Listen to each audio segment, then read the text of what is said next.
This is Yabusame, the traditional samurai art of archery from the back of a running horse.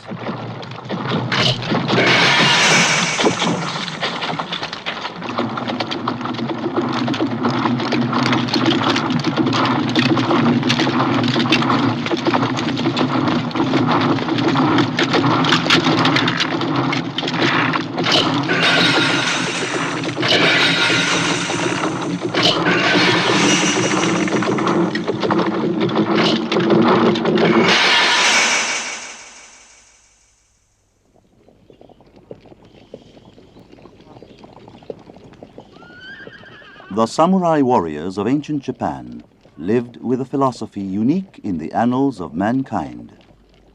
It was to pledge their very lives as an act of loyalty to their lord.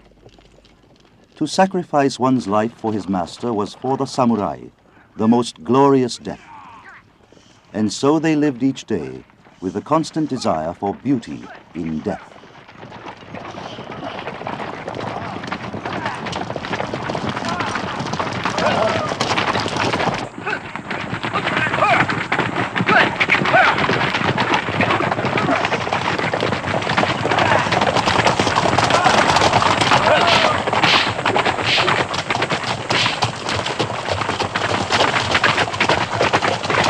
Yeah.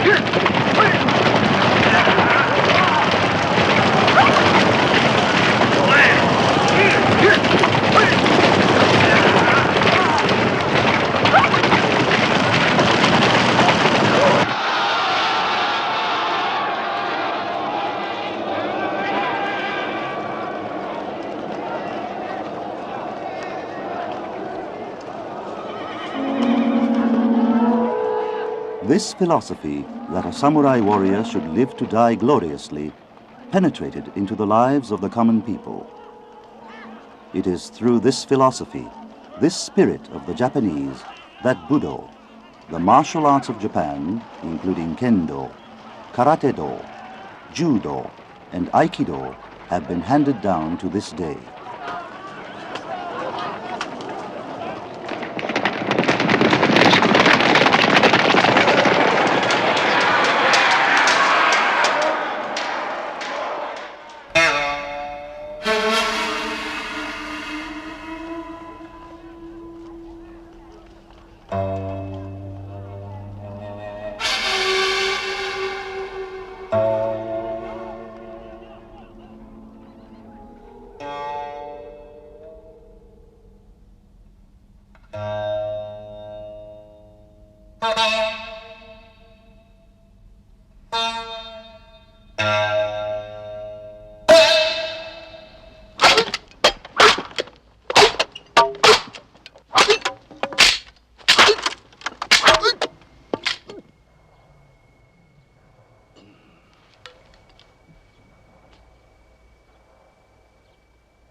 The Japanese sword is the symbol of Budo, and the cutting edge of its blade is said to be sharper than that of any other in the world.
This is one of the basic patterns of fencing in the ancient Shinkage school of Kendo.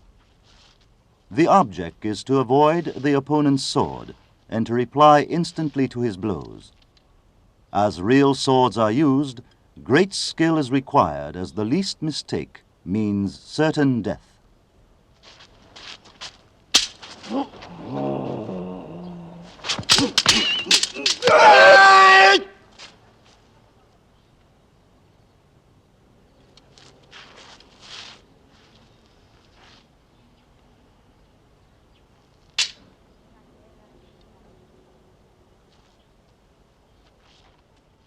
The belief of the samurai that he should know how to handle the sword, to have spiritual power, and be fearless in the face of death in battle has been handed down to this day through this type of special training.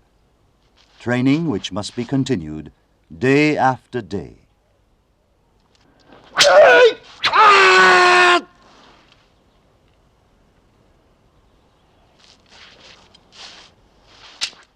The mission of the samurai was to defend their lords from attack, to provide constant readiness against wars and insurrections.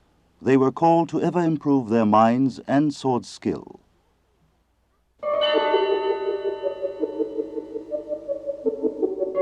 Japan is blessed with the 4 beautiful seasons: spring, summer, autumn, and winter, the variety of which gives various influences upon the human mind. Through this benevolent gift of nature, the Japanese have been imbued with the spirit of Budo.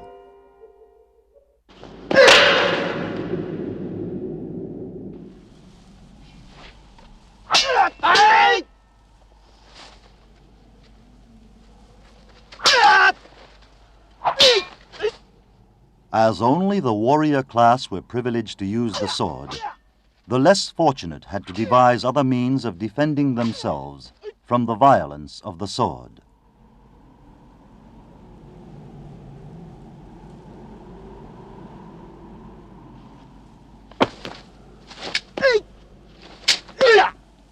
The master demonstrates the use of the tatami tempe. It is made of deerskin, and it is elastic enough to absorb even the sharpness of the Japanese sword.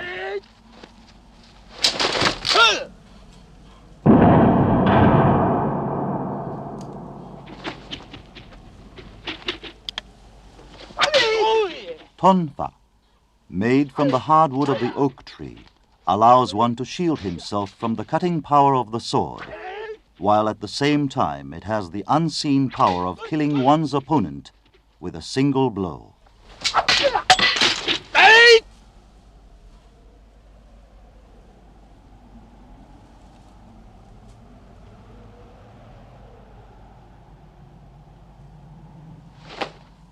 The Japanese sword is a fearsome weapon which can kill in a moment. Thus it was that those without the sword required devices and means with which to cope with the deadly blade.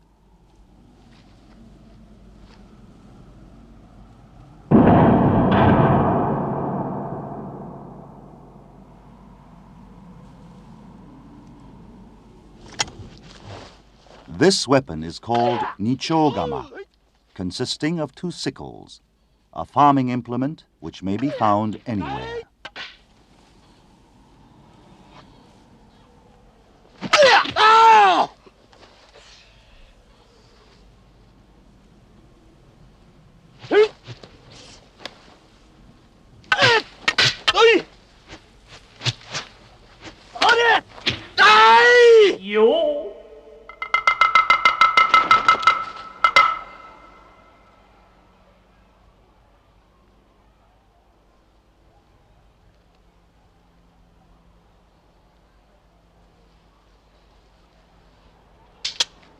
Defeat in the face of the Japanese sword meant certain death. As the only means of defending oneself against the sword when it resorted to violence was to beat down the opponent.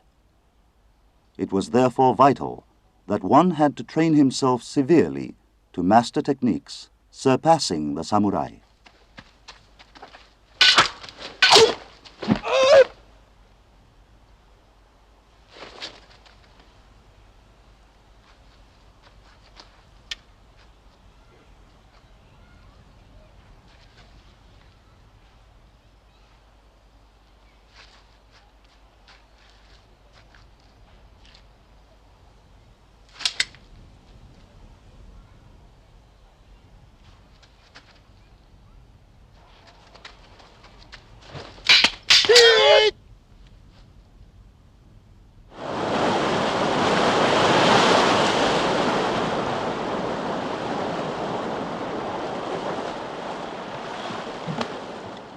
This is the nunchaku, made famous throughout the world by the dragon, Bruce Lee.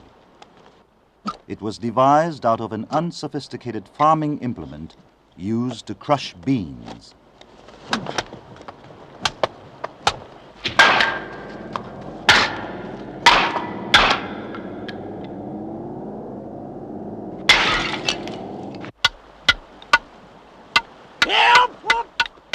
Thus, the common man developed various weapons in response to the need to protect himself from the violence of the sword.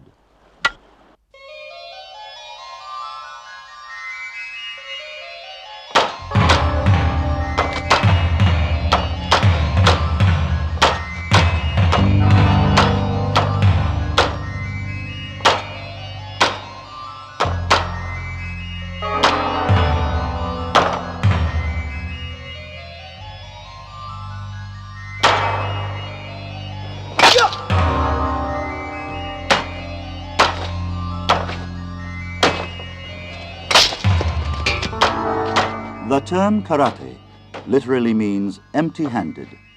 In reality, it is the human body which has been converted into a lethal weapon.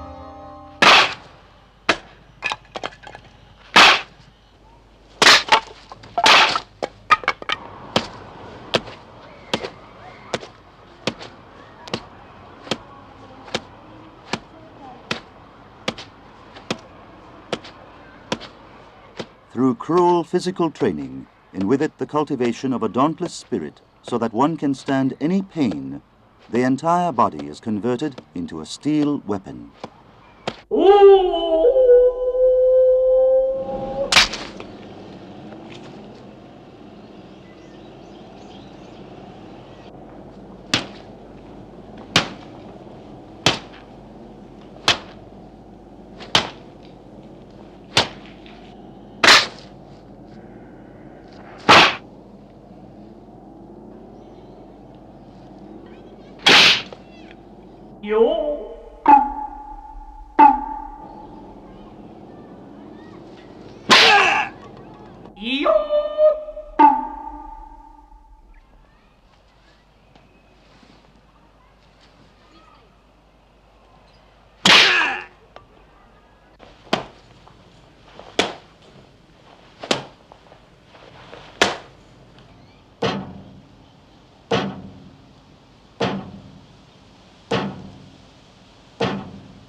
One who has mastered karate can knock down an opponent with but a single blow.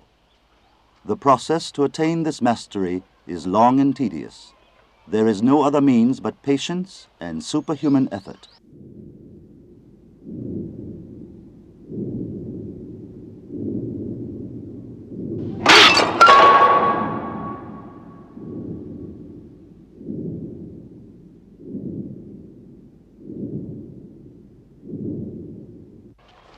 No amount of training can be said to be enough. It must continue without end, with greater endeavor.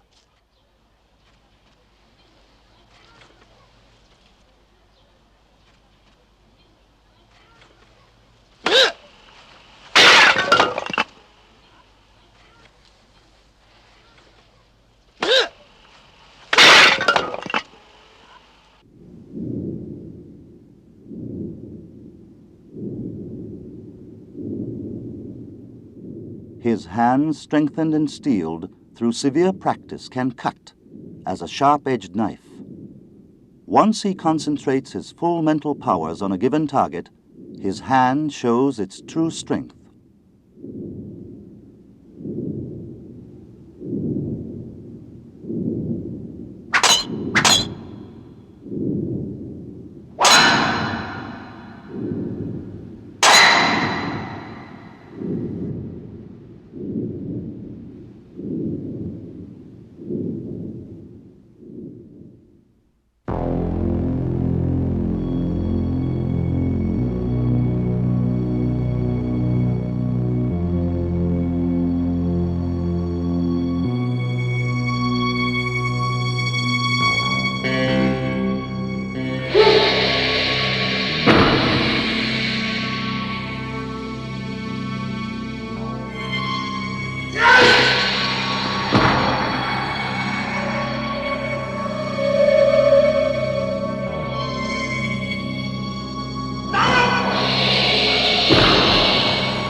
The fascination of judo lies in that a person of a weaker physical strength can defeat an opponent of a larger build. Judo is a simple hand-to-hand fighting technique devised by the unarmed for the purpose of self-protection. The main character of judo is to throw an opponent and to make him unconscious by pressing tightly on his neck. To master such techniques is not easy.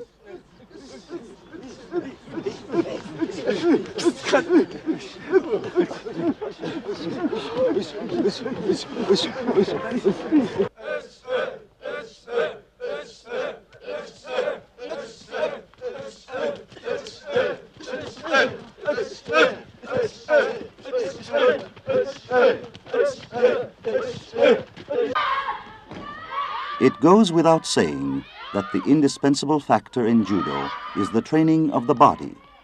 Yet that is not enough. It is vital that the mind is adaptable to the training of the body.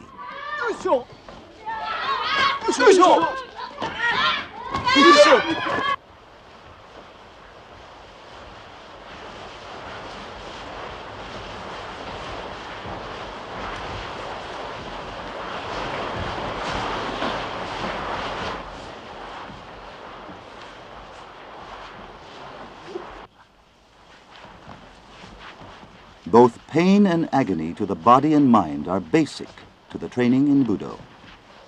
Discouragement only means the defeat of the mind. One does not quickly learn that Judo teaches only through pain and effort.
Otosu, or fall, is a term used in judo which means to make one's opponent unconscious. Should one lose consciousness through an opponent's momentary violent pressure to the neck, choking him, he will die if left alone. The student of judo strives to improve both his mind and body, constantly aware that his very life is in the balance.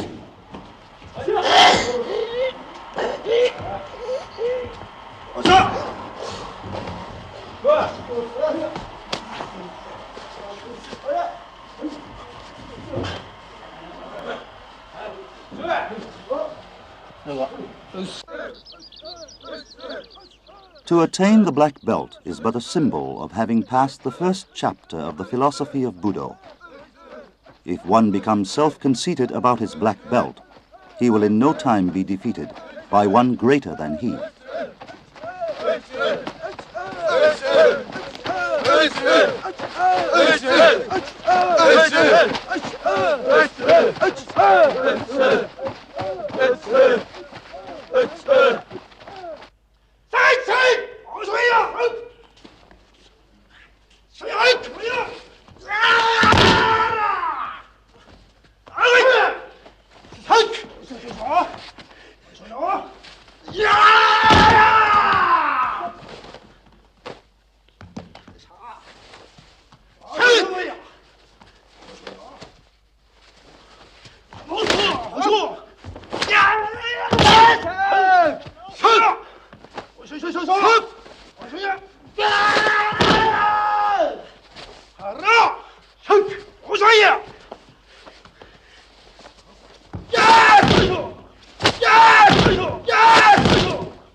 Judo has been officially adopted as an entry in the Olympics and has today become an international sport.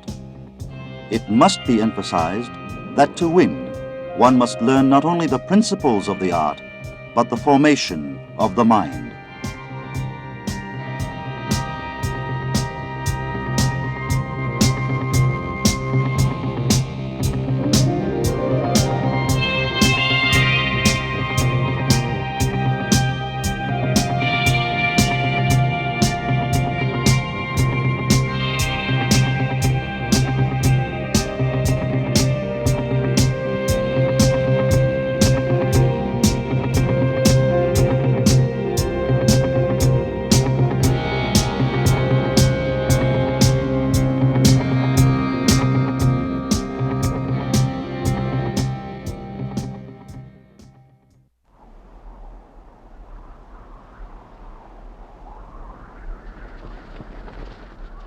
This is naginata. It is a weapon with which the opponent is literally swept away.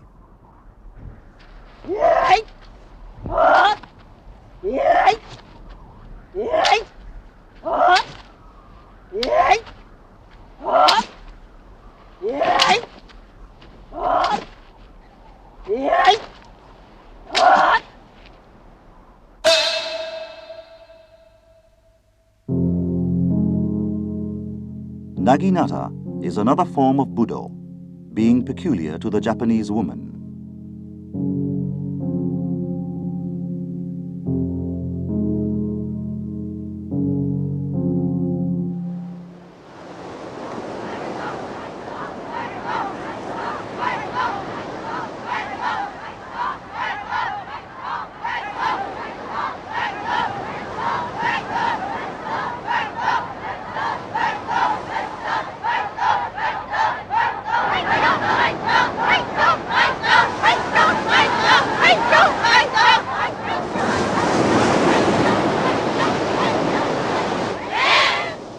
Naginata is a weapon used in cavalry battles in the Middle Ages. Some 4 centuries ago, it became the principal weapon of the woman of a samurai family. To this day, women continue to train in the art.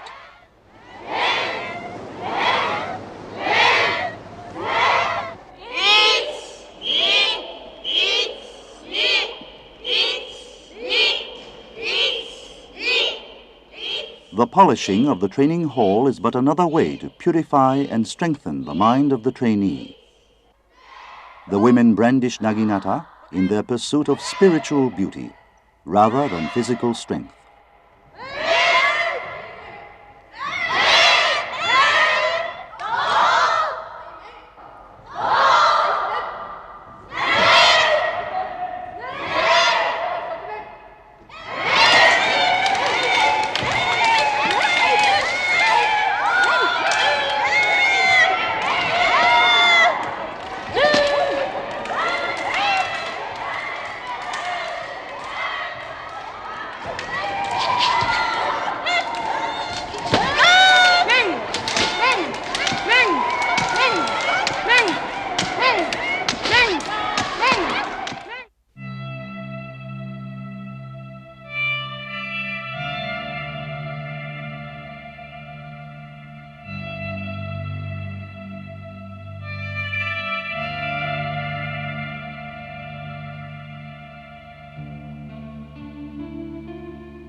It is the desire of every woman to be beautiful. In naginata, the essence of beauty is not merely in appearance, but in the harmony of sensitivity and reason.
While resembling a dance, these are but the basic movements used in Aikido.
Aikido is the art of self-defense, that is, to defend oneself from attack without attacking his opponent.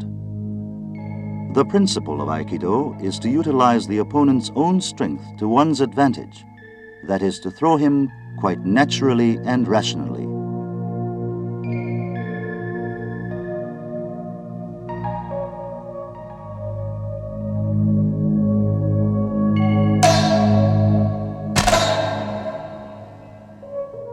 Avoid a falling rock. Run in a premonition of danger. Never act recklessly. Water flows to lower places. This is the essence of Aikido, explains this old master of the art.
Since ancient times, the Japanese have been fond of festivals.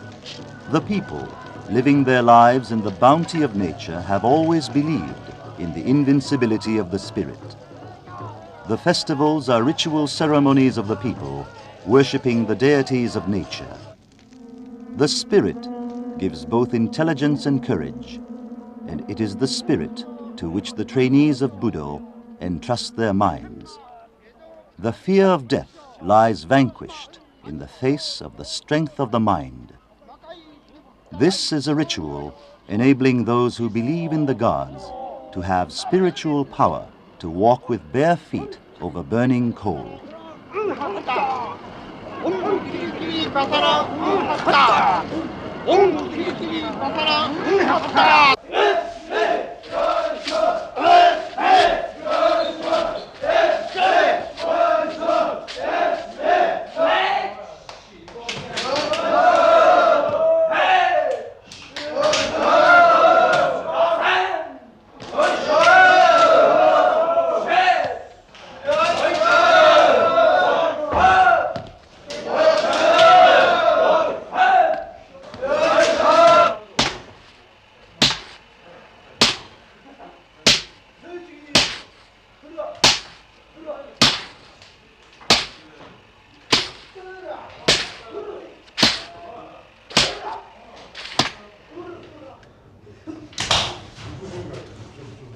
Sumo, another form of Budo, is very popular to this day. It is a scuffle match in which the wrestlers bump violently at each other until one is forced out of the ring.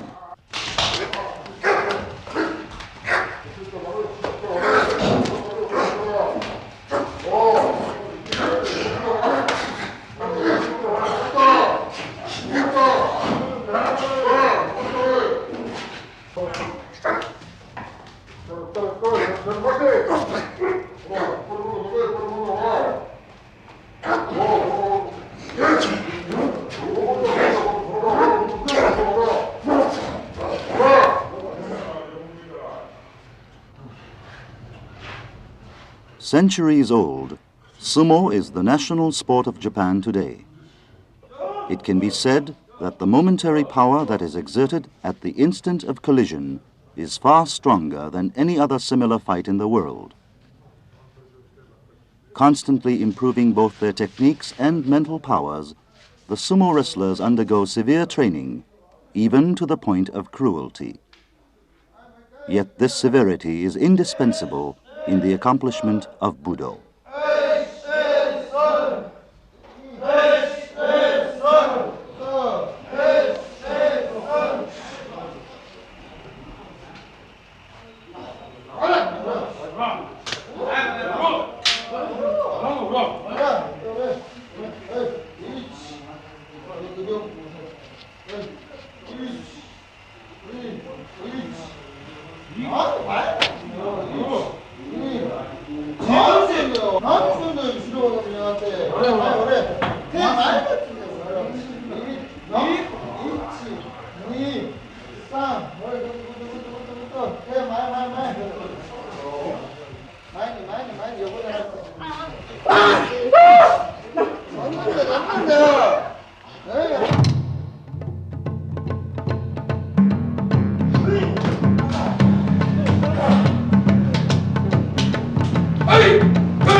While children desire to become strong and continue their rigorous training, they dream of achieving superhuman powers. Their purity of mind and intention permit them to accurately learn the various techniques. As long as there are successors as these, the art of Budo will be handed down through the ages.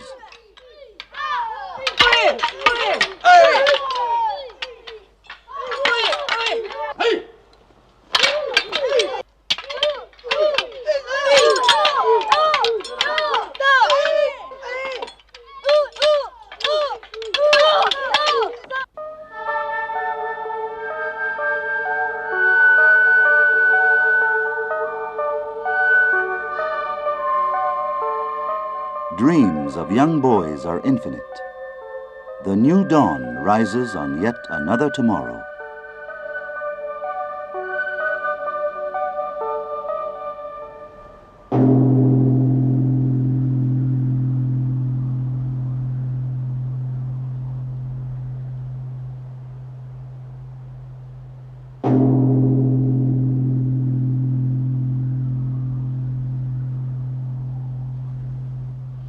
The master demonstrates the patterns of karate. Every muscle, every fiber of his body acts in perfect unison with his mind.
A pattern means the basic actions of offense and defense. Actual fights are applications of such basic actions.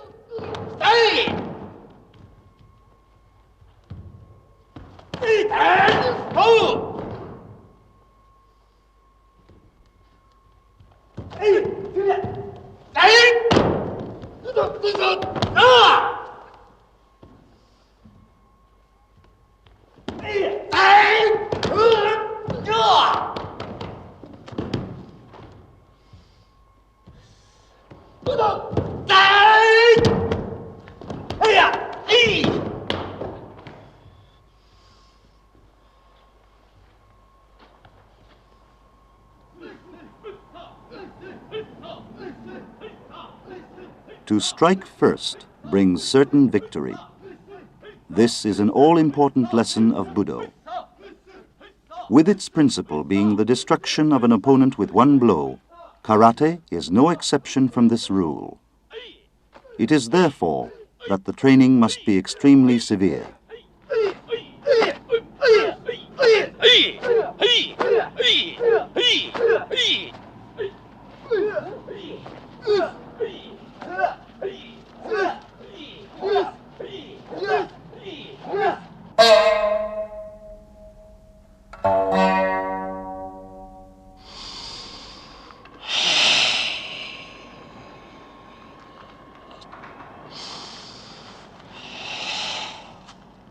To defend oneself from the enemy, one's internal organs and muscles are stiffened in a moment by controlling one's breathing. In the next instant, he can act offensively through the momentary power. The secret lies in the fact that one's entire body becomes a weapon.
Karate training can be both severe and cruel. Yet a sword can take away a life with one swing. In order to be victorious over the sword, karate trainees must plunge themselves into the cruel practices which at times seem thoughtless and reckless. Only in this way can they truly learn for themselves.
The clouds in the sky, the minute grain of sand, man, the animals, the weeds, the trees, all are endowed with life.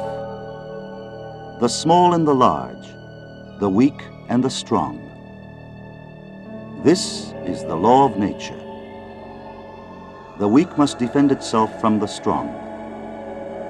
The basic precept of karate has been derived from this desperation, this self-defense. To defeat with empty hands an armed opponent, much like the weak animal in a moment of reflex action, provides the finest protection.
The Sea of Japan in midwinter reaches below freezing point.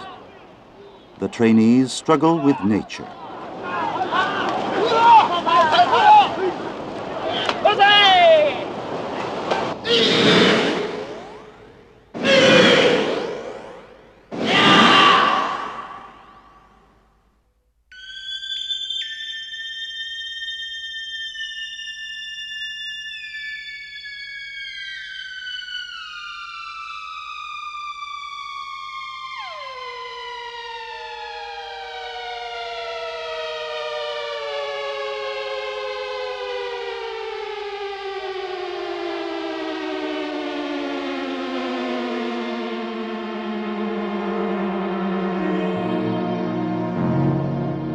This pattern in karate is called the white crane, devised from the delicate movements of the great winged creature.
The time-honored scuffle arts of Japan were developed to overcome opponents with swords. The natural enemy, therefore, was the sword and the samurai who used these swords. Although the Japanese sword is synonymous with the soul of the samurai, it became a source of great fear, one that changed both human character and social situation.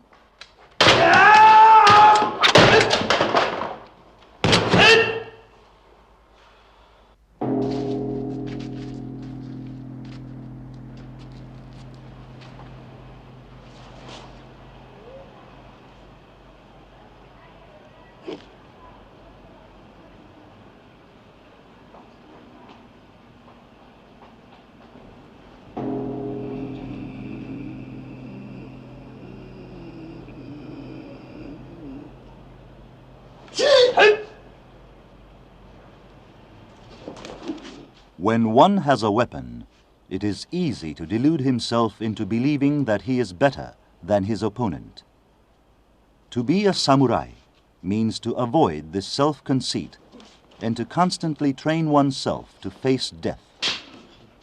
While they fight freely with wooden swords, should one of them forget to hold back just before making a hit, the other would be maimed for life.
The Japanese sword was designed as a weapon to kill.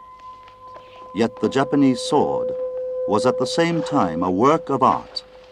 And so it was that the user could become either a good man or villain of his own choosing.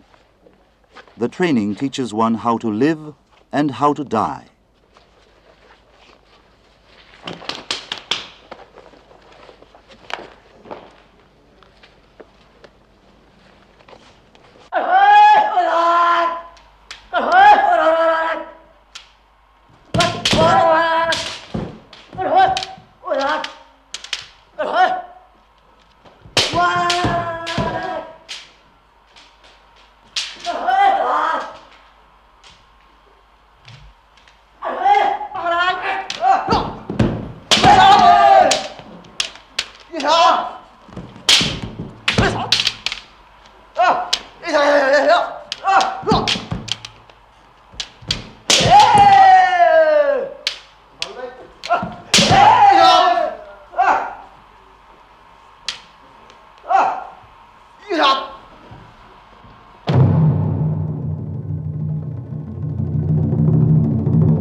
The samurai lived to die a beautiful death. In this life philosophy of the samurai lies the typical mind of the Japanese man. He seeks after truth through the sword, the soul of the samurai, and cultivates his heart to be as sharp as the blade.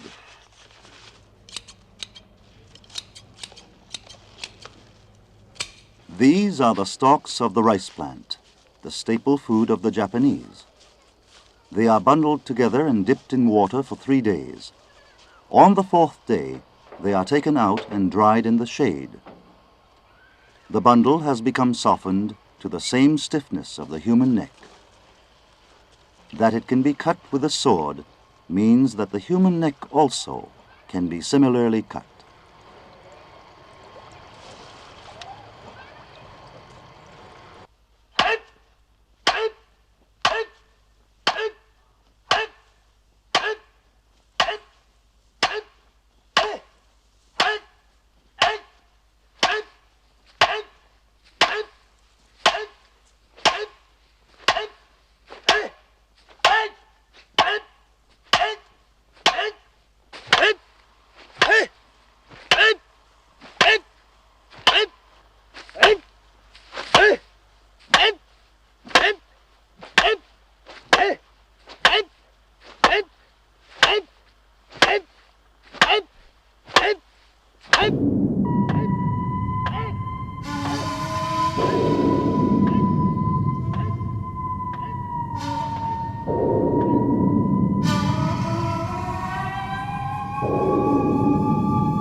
There is no end to the perfection of swordsmanship.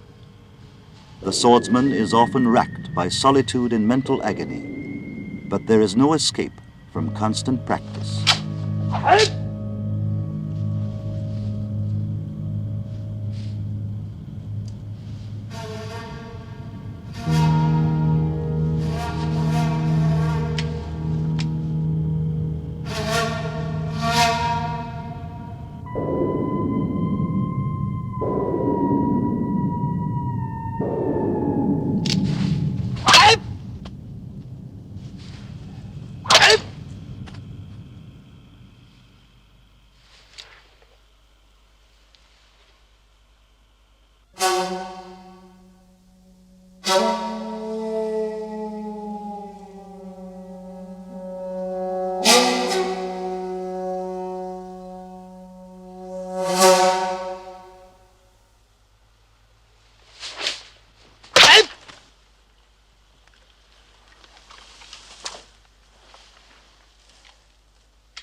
The sword easily cuts through the stiff bamboo, which clearly implies that the sword can just as easily cut through human bone.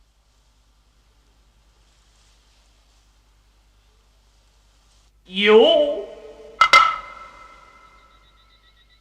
What urges him to practice kendo? Not even he himself knows the answer. He only knows that life itself is a constant struggle. His desire is only to live life purely and with sharpness, like that of the sword.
By his very nature, man indulges in pleasure. Yet these same pleasures can help one forget the agony that goes into the training of Budo. Such a sway of mind is not permitted to the trainee of Budo. Enjoyment of pleasures only means the negligence of practice. One must remember constantly that Budo is a struggle with the mind. Budo teaches that all comes from self-control.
When the agony of the mind is not relieved, they turn to the teachings of Zen Buddhism.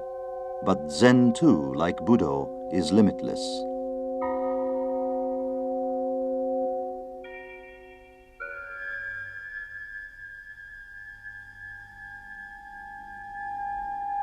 One should aim at perfecting his ability to face pain, suffering, anguish, and the disappointments of life. Thus he will attain inner peace. Zen has neither a philosophy nor an ideology. Through rigorous ascetic training, one can hope to achieve enlightenment.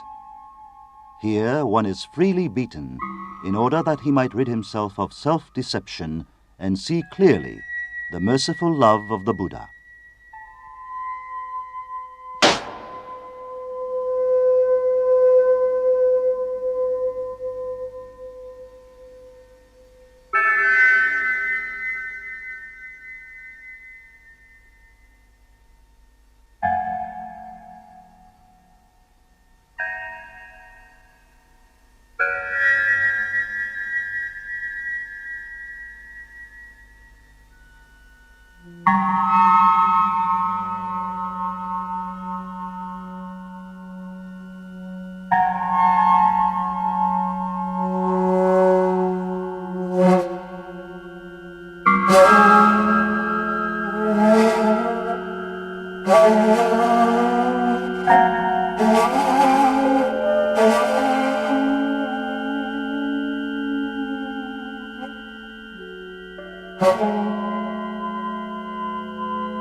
Although one may try to calm his mind, it does not come easily. He cannot attain mu, the state of nothingness. There is no way to perfection but through patience and effort.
The Japanese sword shows its fearsome characteristics hidden in the blade, only in the hands of the user.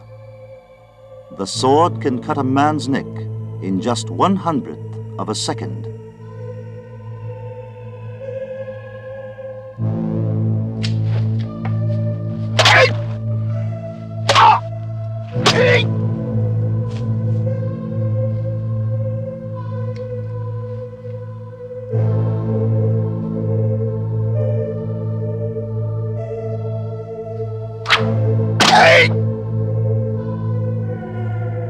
This is the shocking 1/100th of a second.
The Japanese sword is born of the incandescent flame. It has been endowed with life to kill. Its blade holds the power that manipulates the destinies of men. The swordsmith earnestly strives towards the sharpness of the blade, while at the same time with a prayer that his sword will live in peace without the shedding of human blood.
By instinct, man attaches himself to life when faced between life and death.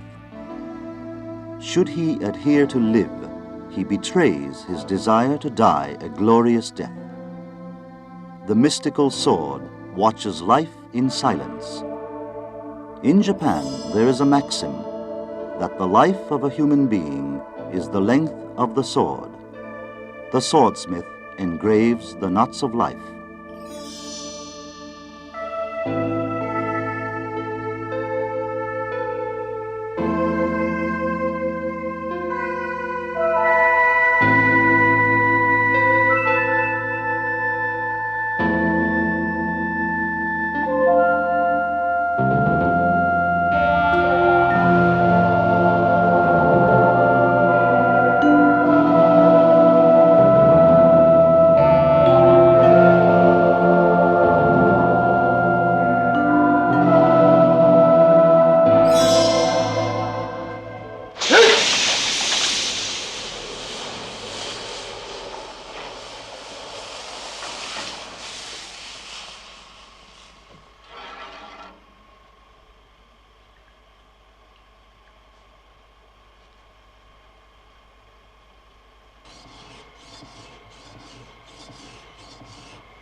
Time changes a human life.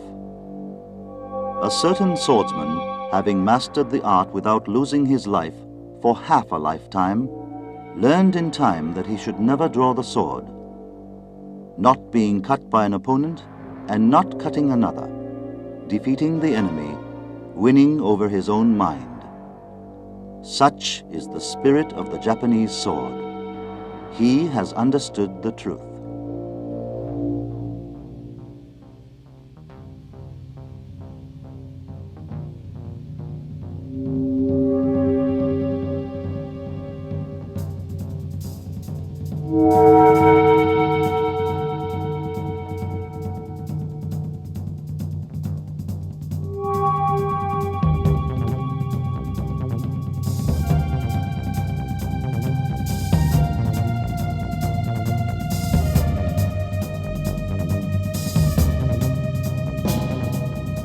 Only when his mind accepts the inevitability of death at any moment can one truly understand that the sword should never be drawn.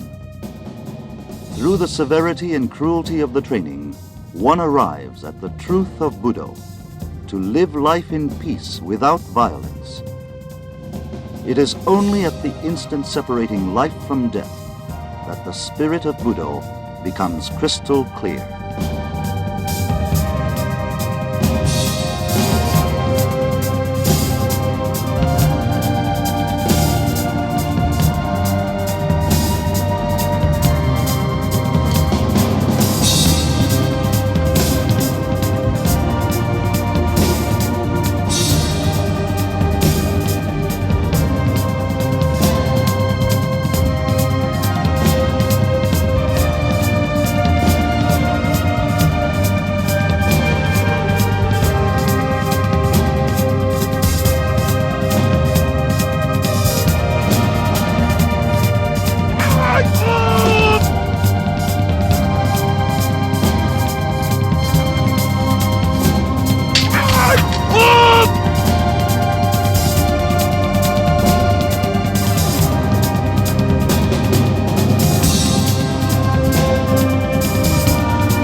As long as the universal truths of heaven, the earth, and man remain, the spirit of Budo shall endure.